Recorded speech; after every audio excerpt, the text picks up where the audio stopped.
Halo, perkenalkan nama saya Iqbal Rifki Ahmad Farezi, NIM 14824000001. Saya akan membahas tentang kematangan proses atau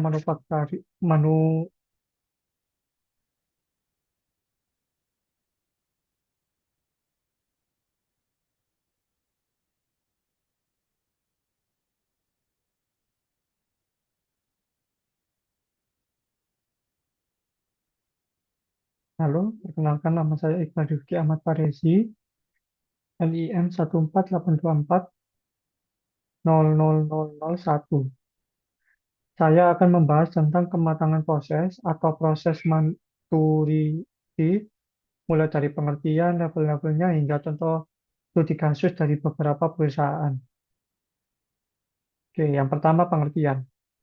Kematangan proses adalah tingkat kemampuan suatu organisasi dalam mengelola proses kerja secara baik dan terstruktur.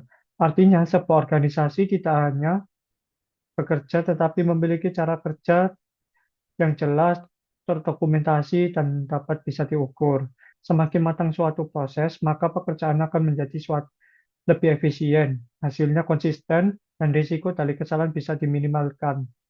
Sebaiknya, jika proses belum matang, pekerjaan biasanya masih berantakan, tidak terarah, dan hasilnya sering berubah-ubah. Terus untuk model kematangan. Salah satu model yang sering digunakan untuk mengukur kematangan proses adalah kapasitas capability maturity model integration. Model ini membagi kematangan proses menjadi 5 level, mulai dari yang paling rendah yaitu initial sampai level yang tertinggi yaitu optimizing. Setiap proses menunjukkan seberapa baik organisasi dalam mengelola prosesnya. Semakin tinggi levelnya, maka semakin baik pengelolaannya. Itu level satu, yaitu inisial. Level pertama ini atau inisial atau tahap awal. Pada tahap ini organisasi belum memiliki proses yang jelas. Semua pekerjaan dilakukan secara spontan dan sangat bergantung kepada individu yang mengerjakan. Biasanya belum ada standar kerja atau aturan yang baku, sehingga hasil pekerjaan seringkali tidak konsisten dan sulit diprediksi. Kondisi ini sering terjadi pada organisasi yang baru berdiri atau masih dalam tahap awal pengembangan. Untuk studi kasusnya seperti Gojek pada saat awal berdiri. Saat itu sistem pemesanan ojek masih dilakukan secara manual melalui telepon, belum ada aplikasi atau sistem digital seperti sekarang. Akibatnya pengelolaan driver sulit dilakukan. Waktu tunggu pelanggan tidak konsisten dan pelayanan sangat bergantung kepada kondisi lapangan. Hal ini menunjukkan bahwa proses yang digunakan masih belum terstruktur dan belum matang.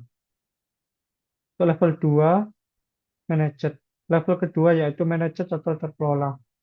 Pada tahap ini organisasi sudah mulai mengelola proses dengan lebih baik. Sudah ada perencanaan kerja, pembagian tugas, dan beberapa proses mulai didokumentasikan. Walaupun belum sepenuhnya standar, tetapi aktivitas kerja sudah lebih terarah dan bisa dikontrol. Organisasi mulai belajar dari pengalaman sebelumnya dan untuk memperbaiki cara kerja mereka.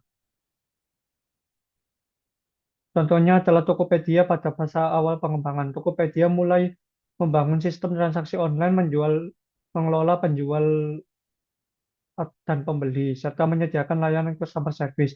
Dengan adanya sistem ini, proses bisnis menjadi lebih terstruktur dibandingkan sebelumnya. Walaupun belum sempurna, tetapi ada pengelolaan yang jelas dan terarah.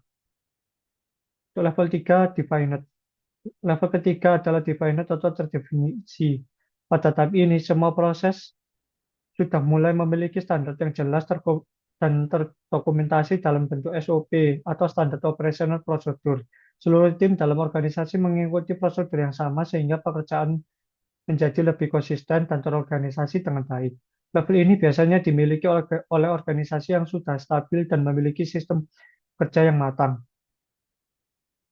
Untuk studi kasusnya adalah BCA atau Bank Sentral Asia. BCA memiliki SOP yang jelas dalam setiap layanan, seperti pembukaan rekening, transaksi, hingga pelayanan nasabah. Semua cabang mengikuti standar yang sama, sehingga kualitas layanan tetap terkonsisten dimanapun nasabah dilayani. Hal ini menunjukkan bahwa proses sudah terdefinisi dengan baik. Untuk level keempat ada quantitatively managed. Level keempat, pada tahap ini organisasi tidak hanya memiliki proses yang jelas, tetapi juga mengukur dan mengendalikan proses tersebut menggunakan data. Biasanya digunakan indikator seperti KPI atau Key Performance Indicator untuk menilai kerja. Dengan adanya data, organisasi bisa menganalisis, evaluasi, bahkan memprediksi hasil di masa depan. Untuk studi kasusnya, seperti Telkom Indonesia. Telkom menggunakan berbagai data seperti kecepatan internet, jumlah gangguan, dan waktu perbaikan untuk mengukur kinerja layanan mereka. Data tersebut digunakan untuk evaluasi dan meningkatkan kualitas layanan. Dengan cara ini, proses menjadi lebih terkontrol dan dapat diprediksi. Untuk level 5, optimizing. Pada tahap ini, organisasi fokus pada perbaikan berkelanjutan atau continuous improvement. Mereka tidak hanya mempertahankan proses yang ada, tetapi terus mencari cara untuk meningkatkan kualitas dan efisiensi. Biasanya juga sudah memanfaatkan teknologi canggih seperti AI atau automation. Untuk studi kasusnya yaitu seperti Traveloka.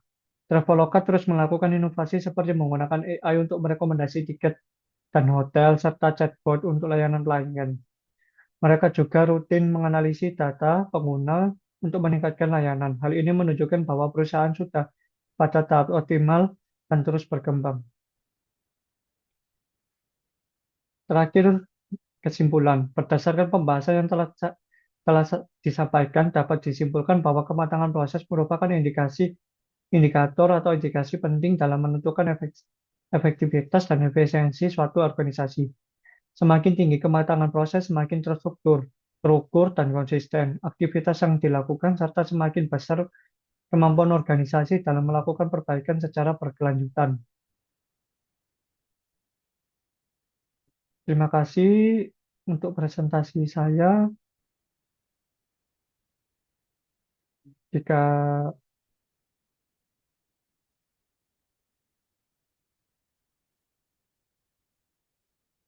sekian untuk presentasi saya, jika ada kekurangan, saya mohon maaf.